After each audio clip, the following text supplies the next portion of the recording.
Hello, and thanks for joining me. My name is Phil Wilcox. It's a pleasure to be here. Thanks also to Bradford Festival Choral Society and to Tom Leach for inviting me to make this video. So I'm going to talk for a little bit, and then we're going to get into some singing, a little bit of gentle vocalization, and then something a little bit more strident. If you have not yet warmed your voices up, if you've not been doing some singing yet today, you may wish to press pause on this video and head over to Pay's video, which is also on the BFCS YouTube channel, and she takes you through a full physical and vocal warm-up. So if you're yet to warm up, maybe that's a good thing to do before this video. If you're already there and ready to sing, let's jump to it. So we're going to talk about one idea today and explore it over the course of the video.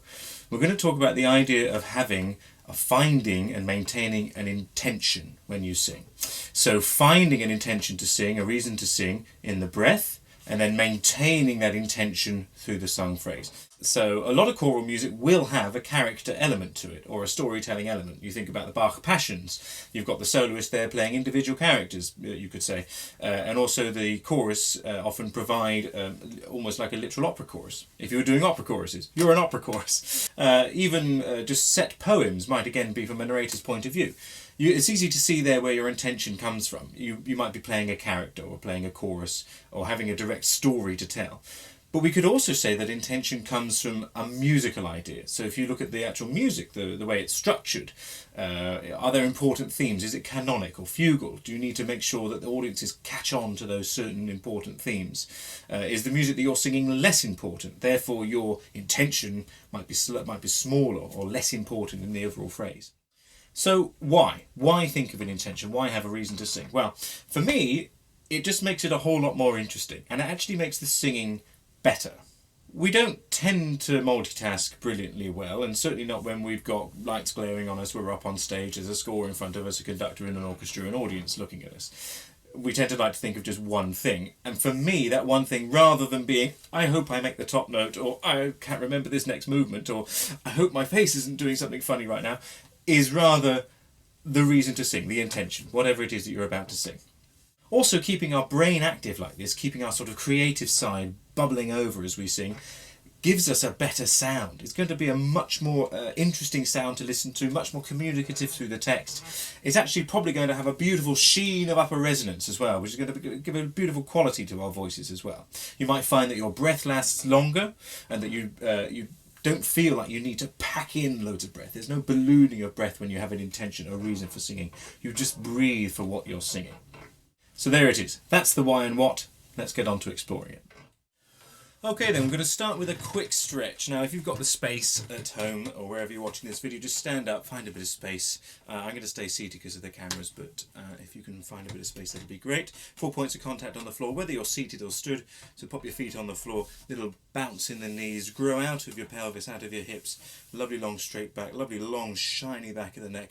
Stand nice and tall and confident. Chest raised just a little bit higher than what you would every day, but certainly not rigid and military. Just a little bit of a poised look in the chest there, poised feeling. And particularly thinking about that lovely long back of the neck, lovely shiny back of the neck, so it's stood nice and tall. Great, just take a breath in and sigh it out for me. Just a couple more like that, and as you do these, just release the neck a little bit. Whatever you feel comfortable with doing. You might do some gentle rolls, looking side to side, looking up and down, whatever you feel comfortable with, just to release the neck through a few gentle breaths and sighs out. Off we go.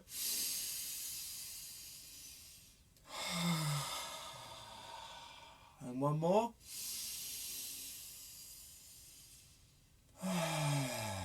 Right, okie dokie. So there we are, poised and ready to go. So we're thinking about this idea of intention. Now the intention, the reason for singing, is found and encouraged through the breath. So we think about what we're going to sing, or what we're going to sing about. We get that idea, we get those feelings, those emotions, those things buzzing around in our imagination, and we take a breath for that. We breathe for what we're about to sing. Oh, excuse me. Right, okay, so can we take a breath as if we're smelling something beautiful? The idea, maybe you're smelling a lovely flower, or you're smelling something delicious. I went out for steak last night, it was gorgeous. Give me something, or a big chocolate cake, whatever it is that makes you really happy on the inside, just gives you that lovely inner smile, and take a breath in through it, just through the nose. Off you go. And release.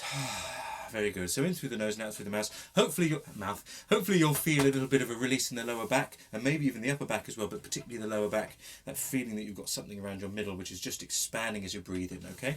So again, stand nice and tall, breath in through the nose as if you're smelling something delicious. Feel a release in the lower abdomen, and feel a lovely lift or an inner smile in the head. Off you go. Take a breath in through the nose.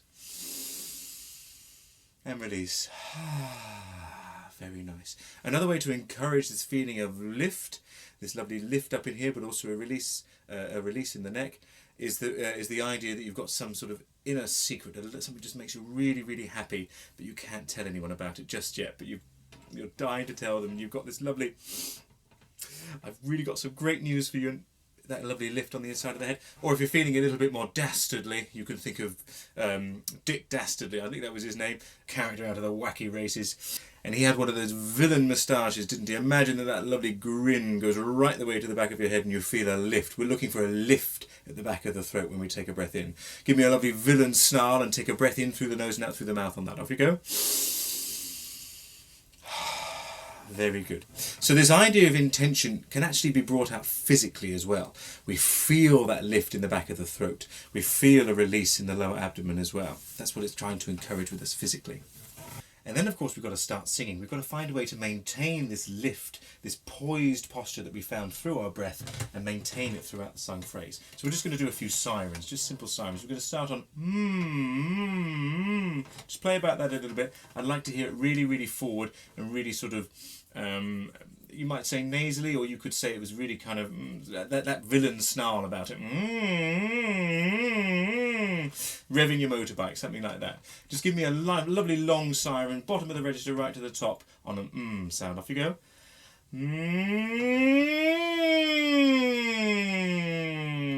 A simple exercise, but actually quite hard to do something really, really smooth. And if you're changing through the registers, we want to aim that it's really smooth and that there's no gear changes on the way up.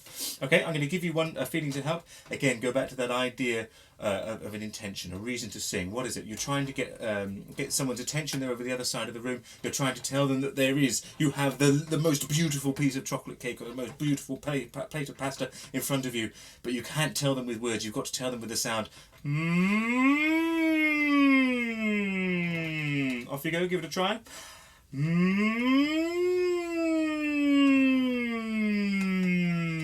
Very nice. Let's just move that onto the sound. So pulse that sound. Hopefully you'll feel a little hiccup, a little muscular action in the lower abdomen. You don't feel like you need to squeeze, but see if it happens anyway. Give that a try. Very good. Let's see if we can get this idea of poise, this feeling of intention through that sound, and it keeps it and makes it lovely and smooth. And you can go right up to the top of the voice and right down to the bottom. Off you go.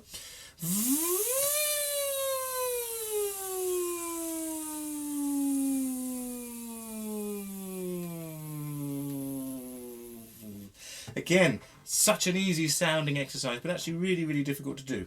If you're finding that difficult, here's a few things to help. Make sure that is being formed at the front of your mouth, between your teeth and your lower lip. If you're finding that it's trouble, you get stuck a little bit on the way, just get it moving with the breath. Imagine that you're regulating your gas flow or your water flow from the lower abdomen, and that's where the breath, which is feeding the sound, is coming from. And then finally, to get a lovely smooth, certainly when it's coming back down, to get it beautiful and smooth without any gear changes, I keep that feeling of intention, that lift, that poised posture, feeding me right the way through the sung phrase. Try it again, one more time. Let's go from the bottom to the top, back to the bottom again. One more time.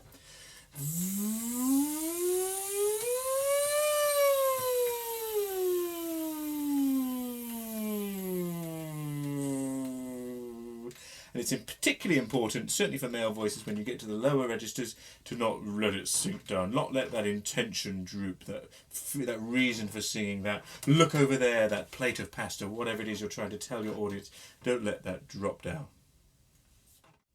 So let's put this into practice. How are we going to actually use this idea of finding and maintaining an intention when we're singing, when we're practicing, and when we're performing in public?